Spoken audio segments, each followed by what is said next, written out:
Hello. അപ്പോൾ ഇന്ന് കല്ലടിക്കോട് താലപ്പൊലി special video ആണ്. കല്ലടിക്കോട് എന്ന് പറയുമ്പോൾ കാട്ടുശ്ശേരി അയ്യപ്പൻകാവിലെ താലപ്പൊലിയാണ്. ഇന്നല്ല താലപ്പൊലി, നാളെയാണ്.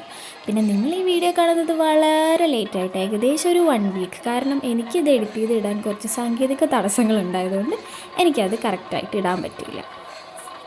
ഡബിൾ തായമ്പക ഉണ്ടായിരുന്നു.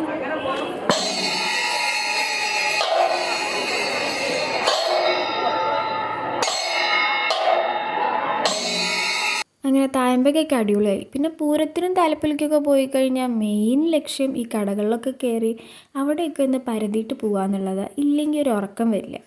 അപ്പോൾ ഞാൻ കടയിലൊക്കെ പോയി എനിക്കിഷ്ടപ്പെട്ട 1-2 കമ്മലൊക്കെ എടുത്ത് ഞാൻ അവിടെ നിന്ന് ഇറങ്ങി. പിന്നെ എല്ലാ വർഷവും മുടങ്ങാണ്ട് ചെയ്യുന്നതാണ് കയ്യിൽ അച്ച് വെക്കുക എന്നുള്ളത്. പക്ഷേ ഇത്തവണ ഞാനത് കുറേ തിരഞ്ഞു, അവിടെ ഒന്നും കണ്ടില്ല. ചിലപ്പോൾ പൂരത്തിൻ്റെ അന്നായിരിക്കും അത് ഉണ്ടാവുക. അച്ച് വെക്കാൻ പറ്റാത്ത സങ്കടത്തിൽ കുറച്ച് പൊരി മുറുക്ക് വാങ്ങി ഞാൻ അവിടെ നിന്ന് പോന്നു. അപ്പം ശരി, ടാറ്റ.